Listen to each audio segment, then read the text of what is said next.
There's a new Superman movie coming out, and it got me thinking about the last few times there's been a new Superman movie coming out. The character is no stranger to movie theaters, with the animated shorts in the 1940s, the Kirk Alyn and George Reeves serials in the 40s and 50s, then we had 4 films starring Christopher Reeve in the 70s and 80s, and now in the 21st century, there have been 3 attempts to reimagine the character for the big screen: 2006's Superman Returns, 2013's Man of Steel, and 2025's Superman. And what's interesting is that each of the 4 feature film versions of Superman took a similar approach when introducing the character to the audience. First, there was a publicity still of the character himself, then a teaser trailer that added a bit more context and helped to guide the audience towards what kind of Superman movie this would be. And by taking a look at what came before, maybe we can get a clearer understanding of what the next version of Superman might have in store for us. So let's start with Christopher Reeve. This is the first publicity photo of Reeve as the character that was released to the press in 1977. Kind of. This is what was printed in grainy black and white newspapers, but this is what was photographed. This photo and others from the same session were the first images people would be seeing of Superman as a big budget movie character. And what's presented is fairly striking. The bright colors really pop against the washed out New York skyline, and unlike the highly detailed costumes in modern superhero movies, the broad, simple shapes make him feel like he jumped right off a 4-color comic book page. But the suit is nothing without the man inside it, and Reeve absolutely looks the part. He looks strong and confident, not friendly, but not threatening or dangerous. He makes what is objectively a silly-looking suit work in the real world. He's standing on the edge of a rooftop in New York City, and he looks like he belongs there. And that idea of balancing silly fantasy with cynical reality is a big part of the movie that would follow. Clark Kent in Metropolis is a wild caricature that has as little place in a 1970s newsroom as Superman does, and while the characters will question Superman's legitimacy, the movie itself never does. The silly is taken seriously. The tagline, "You will believe a man can fly," it's not just about the special effects, it's about buying into the concept. And these initial photos really sell that. There was no need for a take, no need to try and differentiate themselves from what came before. All they had to do was photograph Superman and publish it in the newspaper. The teaser, unfortunately, doesn't live up to the early promotional image. Likely due to how early it was released in relation to the movie, it doesn't actually feature any footage from the movie. Instead, it just lists the cast over some stock footage with some music that the studio had available in their library, and then it shows the Superman logo in the title at the end. But maybe that only seems underwhelming with a few decades of hindsight. There was no internet back then, and there was a good chance that people, especially kids, might miss those grainy black and white images in newspapers and magazines. Reading through some of the YouTube comments on the teaser, it seems like this was the first time a lot of people even knew there was going to be a Superman movie at all. The sudden explosion of the logo after the build-up for this mysterious film was very effective. And again, there's no take, no interpretation, just the simple fact that there was going to be a Superman movie, and that was enough.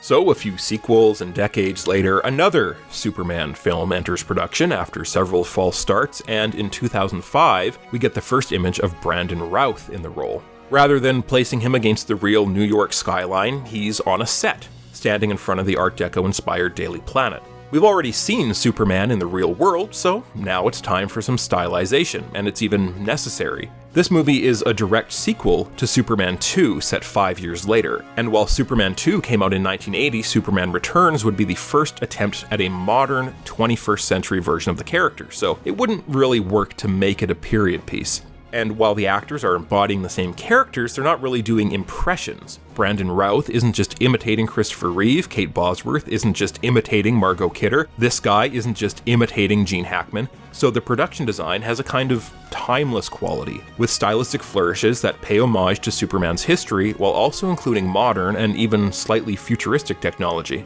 And this works because after so many decades, Superman has himself become a kind of timeless character. In the 1970s, he was a popular comic book superhero, but he'd only been around for 40 years when the movie came out.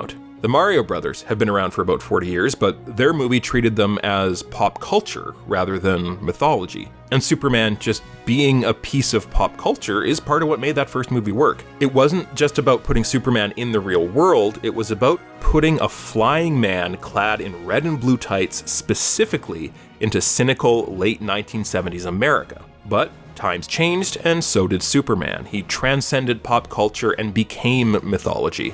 And that's reflected in the camera angle of the Brandon Routh image. In the 70s, Superman was slightly above us, but still fairly close to eye level. He was super, but he was still a man. In the 2000s, he towers above the viewer, closer to the stature of a god, and rather than looking at us, he's looking beyond us. His costume is also quite different than it was in the 70s. Rather than Christopher Reeve's plain nylon outfit, Routh's suit is made of milliskin spandex, textured with a repeating diamond pattern to give it more cinematic detail. The S-shield is textured as well, covered in smaller versions of the Superman logo. It's also raised and made of a different material rather than just appearing sewn on. The shield is also noticeably smaller than Reeve's. So are the boots and the briefs, and the red is much darker. So with this extra detail and the reduced red elements, the suit almost seems embarrassed to be a Superman costume, like it knows it has to be, but it doesn't really want to be. A lot of the fun's been sucked out of the costume as well. The friendly yellow oval on the belt buckle of the Reeve costume has been replaced with another instance of the sharp diamond Superman logo, and the logo itself has changed. It's been compressed, making the curves in the S tighter, and the fun little serifs have been sharpened and hardened. The suit is sleek and streamlined. The more prominent blue and darker red gives the suit a cooler tone than the old one. And that kind of seems to be what they were going for. Superman isn't supposed to be fun anymore. He's supposed to be cool. And when we get the first teaser for Superman Returns, we find out why. Before we see any footage from the movie itself, over the studio logos, we hear John Williams' Krypton theme and Marlon Brando's narration as Jor-El, which ties the movie to the earlier films, but also specifically deals with the character's alien origins. The teaser uses shots from a deleted scene of Superman returning to the ruins of Krypton, and it shows us the alien spaceship he traveled to Earth in. And the longest, best look we get at him is in space, hovering above the planet. And as Brando's narration finishes, the character is named, for the only time in the trailer, as Kal-El, his Kryptonian name. The teaser doesn't even say the word Superman in the title of the movie. And that's because this is a movie about Kal-El, not Superman, not even Clark Kent. It's a movie about someone who's alone and isolated, who has trouble just being a person. In his absence, the world has moved on without him, the people he cared about have moved on without him. So the costume is cool and aloof. It's not friendly anymore because Kal-El doesn't really have any friends. It seems embarrassed to be a Superman costume because the world Kal-El returns to doesn't seem to want Superman. Superman Returns is the Superman movie that's the most about him as an alien who's trying to find something on Earth to care about. Turns out audiences didn't care about him though, so we get our first true cinematic reboot of the character in 2013 with Man of Steel.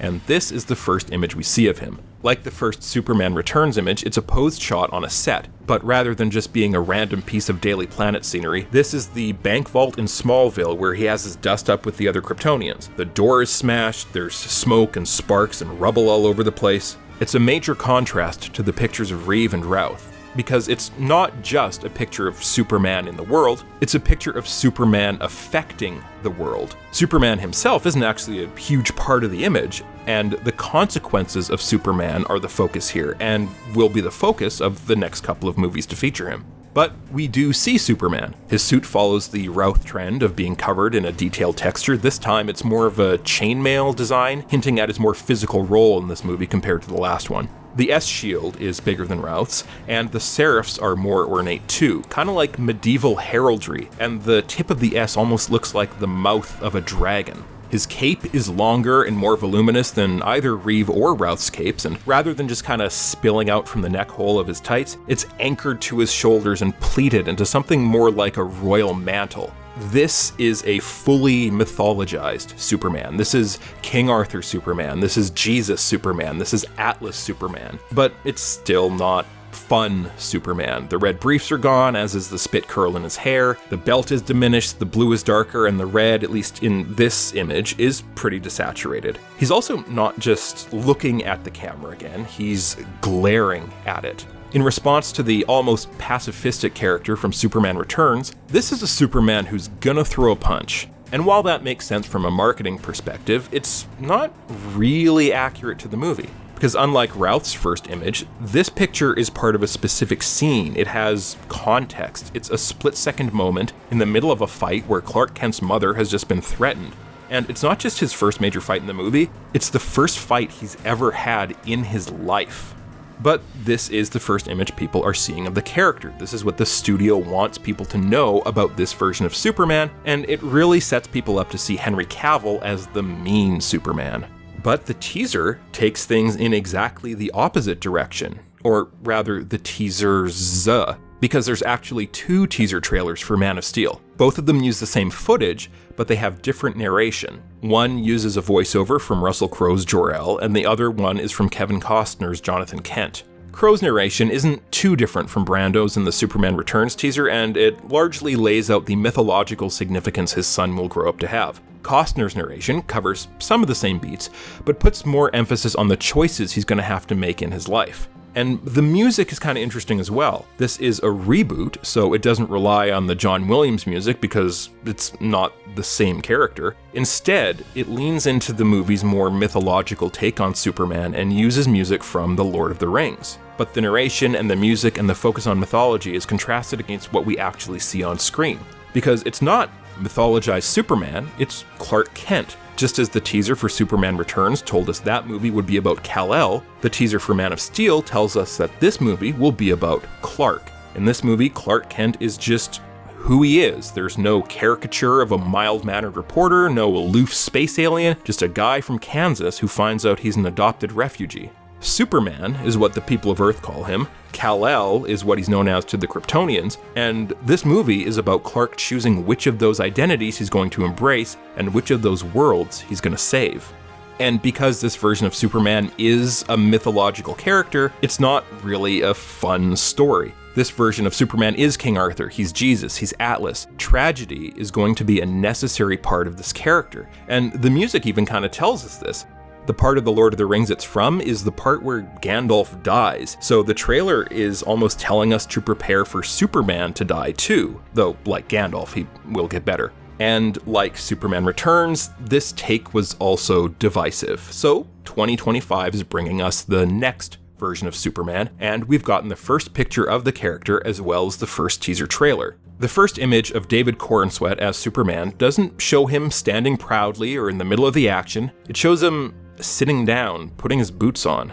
And that's something we've never seen before. How exactly Superman puts his costume on has always been kind of glossed over with big screen versions of the character. At most, we'll get a shot of him dramatically ripping open his shirt, but none of the actual nuts and bolts of the costume are ever addressed. Superman remains this larger-than-life comic book character, but it seems like this new movie is actually going to be peeling that back somewhat. The suit is also battered and dirty. Even when being blasted by gunfire, previous supersuits have remained pristine. And it's thicker too. The other costumes emulated the sort of painted on muscle suit look from the comics, but this one feels like actual clothing. Like there's a distinction between the costume and the person wearing it. The logo is also different again. This time, it's taking its shape from the comic book story Kingdom Come. That story presents a Superman who's been out of the game for a while and returns to action in order to combat a group of new, more violent superheroes who lack the more optimistic qualities of their predecessors. So, like Man of Steel's first image promising more action than Superman Returns, the use of this particular logo for 2025 Superman